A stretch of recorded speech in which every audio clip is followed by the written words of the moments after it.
Ekirala bw'oba oyagala ofuna omusajja omutuufu anaakuwasa tokkiriza musajja kwebakirako mu loogi.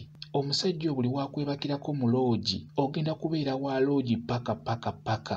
Tajja kuwasa.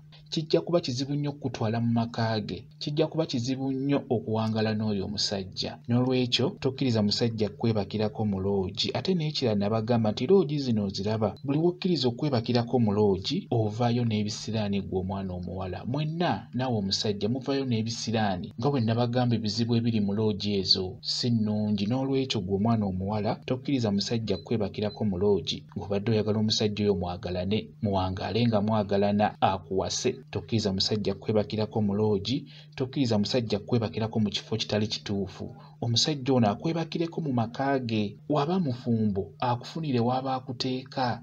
Ebiseera ebisinga mu abakyala ggwe olina okweteekamu ekyo ky'oyagala. Buli wokkiriza omusajja okumanyiira okwebakirako mu bifo ebyo bitategeerekeka obeera ojja kubeera bw'otyo paka. Kisobola okulemerako ne kikulondoola nga buli gw'ofuna akutwala mu loogi, buli gw'ofuna akwebakirako mu mmotoka. Tokkiriza musajja kwebakirako mu kifo nga tekitegeerekeka.